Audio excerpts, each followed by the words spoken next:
नमस्ते। पब्लिकेशन्स नेपालमा 2 वर्ष अगाडि हामीले थालेको एउटा महत्वाकांक्षी अनुष्ठानको मैजारो यो शनिबार हामी गर्दैछौं। 25 वर्ष मुनिका 25 वटा लेखकहरूका सर्वोत्कृष्ट कृतिहरू 3टा विधामा कथा, कविता र निबन्ध विधामा उहाँले लेख्नुभएका सर्वोत्कृष्ट कृतिहरूको संकलन गरेर पुस्तकाकार रूप दिएर हामी ती पुस्तकहरू लोकार्पण गर्दैछौं यो शनिबार। यद्यपि हामीले अपेक्षा गरेको भन्दा यसको प्रसवकाल केही लामो रह्यो, तर यो लामो रहे तापनि यसबाट जुन निस्किएको निष्कर्ष छ, यसको जुन फल छ त्यो समाजको लागि लाभदायी हुन्छ भन्ने हामीले सोचेका छौं। र वास्तवमा हामीले हेर्ने हो भने संसारभरि नै जब कुनै पनि स्टाइलिस्टिकली एउटा डिस्ट्रप्टिभ टेक्नोलोजी भनिन्छ नि आजकल, मार्क जकरबर्गले जुन भन्छ move fast and break things, त्यस्तो नभए तापनि यो जुन डिस्ट्रप्टिभ टेक्नोलोजीको कुरा गर्छौं हामीले कुनै पनि लेखन शैलीमा, कुनै पनि लेखन इतिहासमा जब हामीले डिस्ट्रप्टिभ स्टाइलको कुराहरू गरेका छौं, त्यस्ता खालका नवीन शैलीहरू, त्यस्ता खालका नवीन शिल्पहरूको सृजना जो भएको छ ती 25 वर्षभन्दा मुनिका लेखकहरूले सृजना गरेका छन्। विदेशमा पनि तपाईले हेर्दाखेरि रेम्बोको कुरा गर्नुहोला, अथवा मेरी शेली फ्रेन्केस्टाइन लेखेकाको कुरा गर्नुहोला,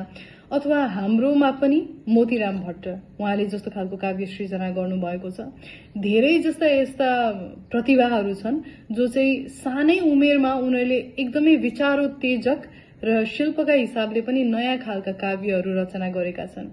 यद्यपि त्यस्ता खालका काव्य, कविता, विचार, कृतिहरूलाई स्थान दिने हामीसँग एउटा व्यावसायिक अथवा संगठित भनौं, संगठित हामीसँग एउटा संयन्त्र नभएको हुनाले पब्लिकेशन नेपालमा हामीले धेरै मन्थन गरेर के हामीले त्यस्तो एउटा ठाउँ बनाउन सक्छौं जहाँ हाम्रा जो युवाहरू छन् उनीहरूलाई चाहिँ उनीहरूको आवाजलाई, उनीहरूको सृजनात्मकतालाई एउटा मार्ग प्रशस्त गर्ने क्षेत्रको रूपमा, थलोको रूपमा हामीले आफूलाई विकसित गर्न सक्छौं भनेर हामीले आफूलाई एउटा महत्वाकांक्षी गृह कार्य गरेका थियौं।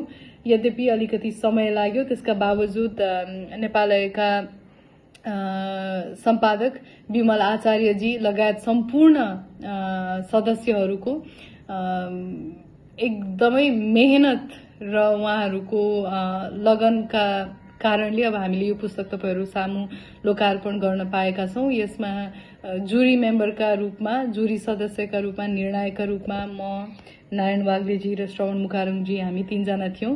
यो पनि हाम्रो लागि ठूलो गौरवको कुरा हो, मेरा लागि त विशेषतः ठूलो गौरवको कुरा हो। यसरी यसमा संलग्न हुन पाएकोमा म एकदमै गौरवान्वित छु र आभारी पनि छु पब्लिकेशन्स नेपाललाई।